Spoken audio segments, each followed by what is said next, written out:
Back in 2023, NASCAR stole the show over in France at Le Mans, and today we're going to talk about it. Now, under experimental garage program called Garage 56, Hendrick Motorsports and NASCAR were allowed to compete at the 24 Hours of Le Mans in 2023. And for those of you that don't know what Le Mans is, it is in Le Mans, France, and is a 24-hour endurance race, one of the most coveted races in the world. And people and manufacturers only bring their best stuff there. To even make it through the 24 hours and 3,000 miles or so of racing, your car goes through hell and back. It has to survive the race before anything else can even happen. Now, this was a huge undertaking for Hendrick Motorsports and NASCAR. They had never done anything like this before. There was no book that says or notes or anything that gives you some form of inkling of what to do for this. You got to figure out how to take a 3,400-pound stock car designed only to go 4 or 5 hours at a time and mostly turn left. Sometimes they do go to road courses, but it's, intermittently in the season.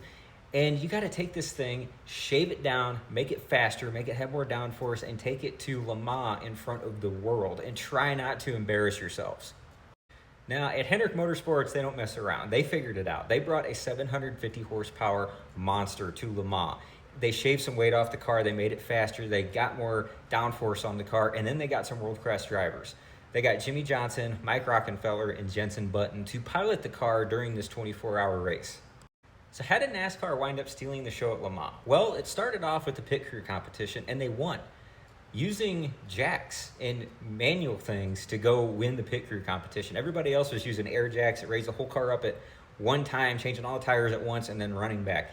The NASCAR team did a NASCAR pit stop and won with a 10.9-ish second time, and that was just the start of everything. The other thing was, this was just completely different than the rest of the cars in the field. This was a 3,000-pound stock car that's not supposed to turn, not supposed to do anything. And with the premise of NASCAR across the world being full of dumb rednecks that only turn left, it shocked a lot of people when they figured out it could make pace. It could turn. It was very fast down the Mulsanne straight.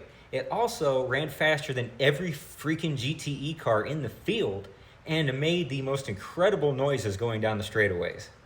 Now, the car actually raced very well. They wound up getting all the way up to about 26th out of 62 entries before some issues started happening. They had brake problems, and then they had to change a transmission about 3/4 of the way through the race. Overall, though, they finished. They fixed the car no matter what broke, proved that NASCAR can do way more than just turn left in circles for 4 hours, and brought the most epic noises to Le Mans back in 2023.